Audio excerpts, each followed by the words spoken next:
Hello and welcome back to this damn fully dualistic crusade, all Universal horror fans.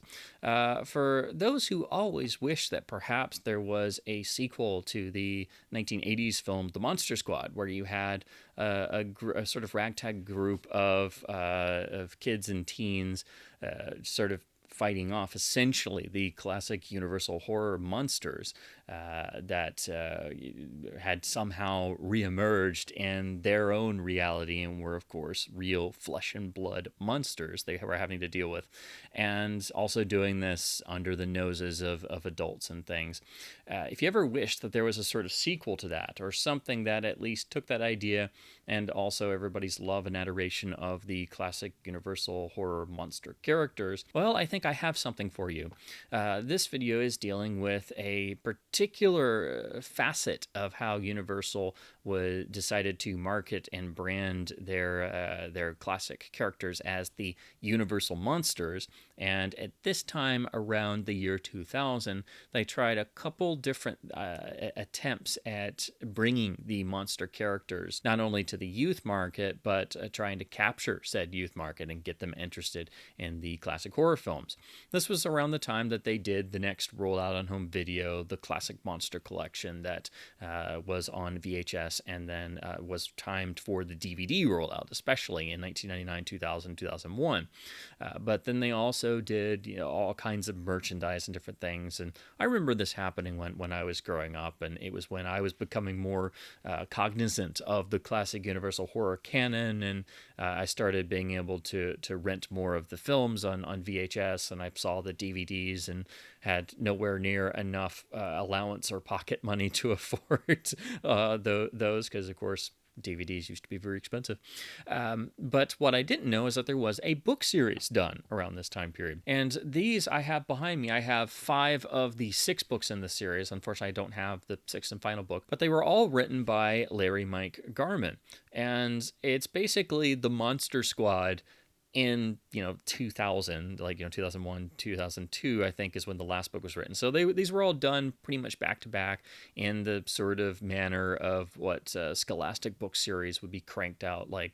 And it is very much the Monster Squad in the early 2000s with a group of high schoolers. And also, this seems very much designed to try and capture some of the popular kids' book series market. This seems very much trying to get some Goosebumps money or get some Animorphs money. Those were still very popular around this time.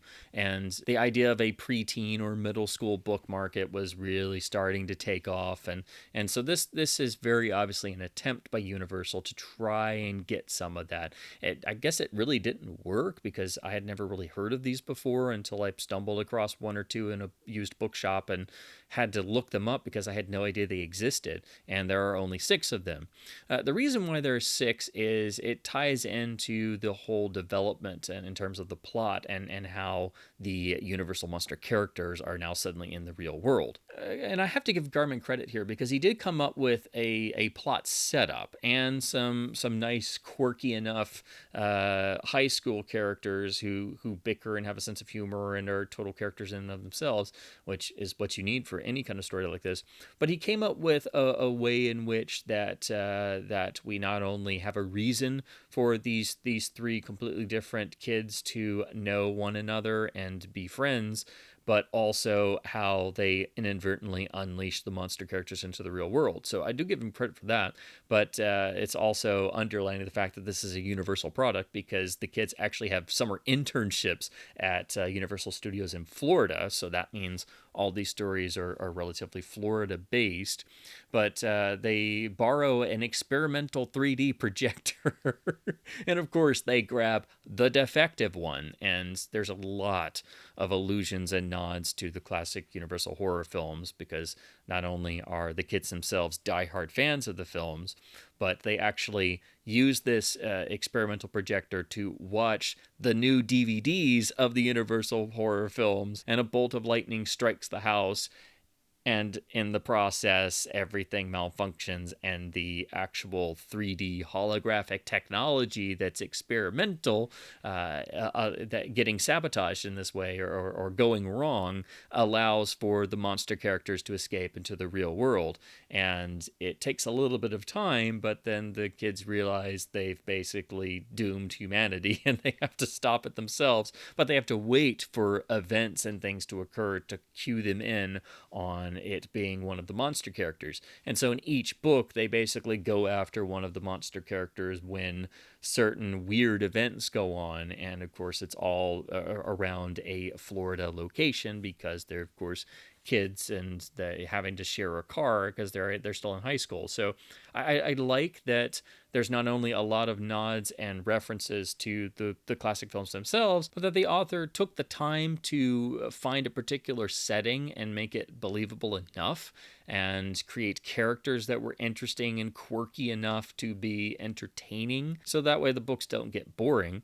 And on top of that, not only do they go into one another, because it is a series and they're having to track down all 6 characters, but also the books are engaging enough, and they don't just do the same thing over and over. The kids find out quite quickly that it's not just a simple matter of destroying said creatures the way they were destroyed in the films. They have to actually find ways of stopping them and overcoming them in the real world, and also overcoming new abilities or certain different twists in the story now that they're in the real world. So things can't exactly play out the way they did in the films. They can't just think they can copy what they're used to rewatching in the films and expect it to work. So there's a little bit of the characters having to think on their feet. And if you read through these, it's not the same sequence of events every time, and they can't repeat the same sequence. And it's also not always obvious or clear who the villain is or how they're supposed to destroy them.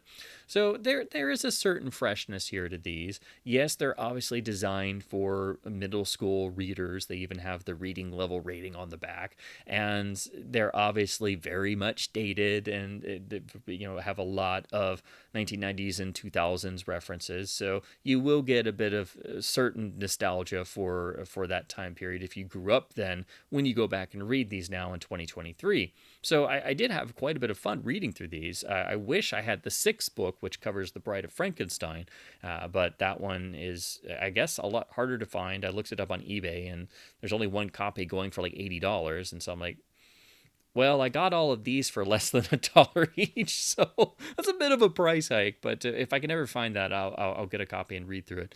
But this is just a fun little, actually quite charming section of Universal trying to market the classic monster characters around this time, and trying to get some of the youth market. And honestly, after this point, they really haven't done this again. There hasn't been a lot of monster merchandise outside of specialty companies licensing for figurines or model kits, or the occasional T-shirt or things. They're very much kept in the background. There's not like a big push to get the classic horror films popular again. We're lucky that we've even gotten new 4K masters of the core titles, and even those were done in a very sort of low-key kind of way. So it would be nice if Universal, decided to try and market these characters again, but I don't see that happening perhaps ever, unfortunately. So that does not only make these an artifact of their time, it also ties them into the overall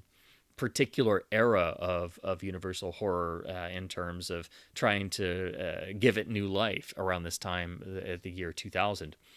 And if you're thinking, well, obviously these are for middle schoolers and they're dated. Even if you're a Universal horror fan, you might think, oh, well, that's just going to be too kiddie, or it's not worth your time or anything. These are actually kind of fun. Like you pick it up and you start reading, and you first encounter our trio of characters of Nina, the sort of brains and leader of the group, who of course is the girl stuck with the 2 younger freshmen in high school who are a bit goofier. Obviously, there's Joe, who is the essentially the more quiet but intelligent and heroic type. And then you get to the comedic relief of the trio, and this is where I was like, okay, the author has something here because this character is just wacky enough that I find it interesting. This is when I started reading book one, which deals with trying to locate Count Dracula. And the final member of our trio is referred to as Captain Bob. And this is entirely because he was once gifted a yacht captain's hat and continues to wear it every single day, even though it's disgusting and tattered and worn. And it's his most precious possession. Otherwise, he is sort of a slightly Shaggy or Scooby-Doo type character because he has a voracious appetite, as apparently all comedic relief characters in horror stories have to be sort of post Scooby-Doo.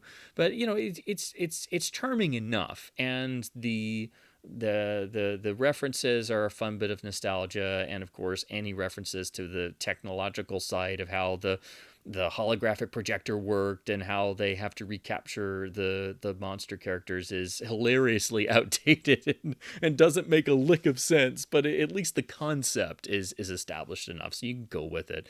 That's the thing. You can go with these books, and they're a fun little read. I was looking for something to read for the Halloween season that was different, that I hadn't tried before, and then I just stumbled across the first book in this series. It was a couple months ago, and I was like, there's a Universal Monsters book series? What? So I had to look them up, and then I managed to find books 2 through 5, and so hopefully I can just find book 6 someday. But it does deal with the classic monster characters. You have Dracula, the Wolfman, Frankenstein's creature, you have the Mummy, then of course the creature from the Black Lagoon, and then the 6th book is the Bride of Frankenstein. And I guess the series was supposed to keep going after that point, but it just kind of ended here with the original 6 books, and they're also kind of lengthy. The first 2 actually are over 200 pages, and the rest of them are all just under 200 pages, it seems. So, they are creative and inventive enough, and once you read the first one, you're kind of curious about the others, and you can find the rest of them like I did, except for the last one. So I just kept looking around bookstores for the last couple months, and I managed to find all 5 of these for less than $1 each. So they're not particularly rare or valuable except for the last one. So I would recommend these to any Universal horror fan. If you're looking for something different and you like seeing the classic characters being done in a modern sort of setting, but also with a great deal of respect and love and admiration for the original films, and it's not belittling the original characters at all, then these are a fun little read. And especially if you're like me and you grew up in the 90s and 2000s, and you remember when Universal started trying to hype up the monsters again when they started coming out with the DVDs, then you'll remember that time and have nostalgia for that. But also, there's so many 90s and 2000s references, it'll very much hit that nostalgia button in your brain. So these are obviously for young readers. They're obviously very dated in a very amusing way, but it's just a fascinating part of the sort of forgotten marketing of the Universal Monsters around the turn of the century when they were hyping up the release of the DVDs. And I think that makes these even more fascinating. And they're just fun little books, and sometimes you just need something like that. And I just thought it was fun to see the classic monster characters get another day out in the modern era. And this is totally cut from the same cloth as the Monster Squad. So if you love the Monster Squad and you always wanted another type of story like that with the classic monster characters, here you go. You got a whole 6-book series, but just done in the 2000s. Now, to talk about the actual printings really quick, they all have the same uniform cover design, as you can see. And interestingly, they all have the Universal Monsters logo that was created around this time. So again, it very much ties them into this era of 1999, 2000, 2001 or so. So if you remember or were into Universal Horror at this time, this logo should be very familiar to you. And if you still didn't know this was an official Universal product, on the rear, you actually have the Universal logo from this time. And of course, you see that this was actually done by Scholastic. So it was actually a joint venture, because that's how Universal could get into the kids' book market, is they actually partnered with Scholastic. Now, the actual books themselves, as I said, the first 2 are seemingly the longest. They actually go over 200 pages, and they're actually substantial enough reads, because they are over 200 pages, and they also have stylized chapter headings, and some of them, like this one, actually jump around in time a little bit. But, it actually clocks in at, this one is 214 pages. So, it's actually a substantial little paperback read, so you can just read this on your commute or something. Even though it's a book for young readers or teens, these are fun enough, and they are lengthy enough that you can actually just toss it in your bag and have some fun reading this. Of course, here's book 2 dealing with the Wolfman, and we also have a stylized title page, but it's otherwise following the exact same type of design, and all the books have the nice uniform design for the covers and everything. So they all go together quite well, and the covers are actually nicely done. They have a nice, colorful, striking look to them, and it's nice to have the whole set. Here is the Frankenstein volume, of course, colored green. What other color are you going to go for? And as I said, once you hit volume 3, they slim down a little bit in terms of the page count. This one is only 189 pages. And as with all Scholastic or kids' books at this time, you got to have the plug in the back for the other books in the series. And I don't know about you, but I still love seeing books with the original printed in ads and the mail away section you were supposed to cut out and include a check or your credit card info. Here is the one for The Mummy, which of course is entitled Book of the Dead. What else are you going to call a mummy book? All of these have cheeky titles, which also fit into the character it's focused on and makes them even more charming and endearing in their own goofy way. Same stylized title page. And this one again is a little bit slimmer at 184 pages. And then we have the book for the creature in book 5 with the same matching design. And then the matching design continues on the inside, so it's very much part of the same series. And then hopefully someday I can find book 6 at a decent price. And then all the spines are matching too, so they look pretty nice on the shelf. So that's another nice touch, and something that you don't always get in series books. And I love it anytime you have a nice set of matching, colorful, nice looking spines. So it also helps them look a bit fancier. So if you're on your commute or you're out in public reading this, it doesn't necessarily look like you're reading a kid's book, even though you are. But these just have a nice little charm to them, and it's capped off by having pretty nice, colorful, attractive looking covers. So I just wanted to put together a little video about these because I just found it a fascinating sort of artifact of the Universal monster history, and I just had no idea these existed. They're fun little young reader books. They're not going to add up to much at the end of the day, but it's a fun aspect of the Universal horror canon that I just didn't know existed, and it was fun to do for Halloween. So that's why I wanted to cover these, and I think this would make fun reading for any Universal horror fan, especially if you grew up around the time. So if you've ever read one of these, or you remember reading one of these growing up as a kid years ago, I would love to hear your thoughts in the comments below.